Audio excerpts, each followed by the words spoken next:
It's official. Judgment in the extradition case of Malawian preacher Shepherd Bushiri and his wife has been slated for November 2024, where resident magistrate Madalito Koswe Chimwaza will decide whether the Bushiri'S will be extradited back into South Africa or not.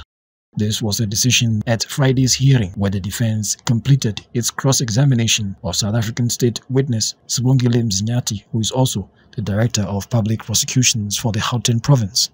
It came to light during the cross-examination that certain anomalies were spotted in the evidence tendered in by the state. Today is the end of the hearing part of the case, and we are quite happy with the way it has been concluded. We expected maybe more will come out of the re-examination.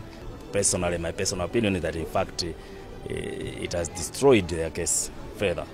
I think you were able to see there were some concessions being made that the original has got initials, but the scanned copy doesn't have an initial, showing that, remember, the issue of authentication, that means you don't have an original copy of. So those things, I think they were coming out back in re-examination, and for us, that's why we didn't have too much questions or objections to raise, because we believe it supports our case. It means all the questions, all the evidence that we got in cross-examination has not been rebutted. So we're now prepared to go for the submissions, as my colleague has said. The number of days which have been given are quite sufficient. The issues which we raise in cross-examinations are the issues on which we are going to submit on. So like we were saying, what are relevant offences? You remember in evidence. So now we'll go back to section 5 and say, what does it say? The schedule. Do those offences, are they found in the schedule? So I just try to summarize those issues and bring them to the attention of the court, for the court to appreciate and make its decision on whether to extradite or not to extradite them. In fact, quite a number of the questions he asked actually proved our case on behalf of the fugitive offenders. He clarified, for instance, the issue of, just one example, on the documents that were apparently scanned through. He proved beyond any doubt that the documents that were scanned are not the same documents that were in fact used in the extradition.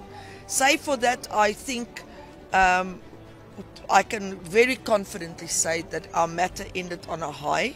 We expected a lot more coming from the DPP's office, and yes, it's so clear to me that they know they've got problems in their case. The defense has been given up to the 19th of August 2024 to make its written submissions, while the state has been giving up to the 13th of September 2024 to respond. We are happy that progress has been made and that now there's proper direction as to when the final ruling is going to be rendered. The resident magistrate will then make a ruling on the extradition case on whether the Bushiri'S should be extradited back to South Africa. The Bushiri'S are wanted in South Africa on allegations of fraud, theft, and money laundering. The Bushiri'S absconded after the Pretoria Magistrate Court granted them bail in November 2020.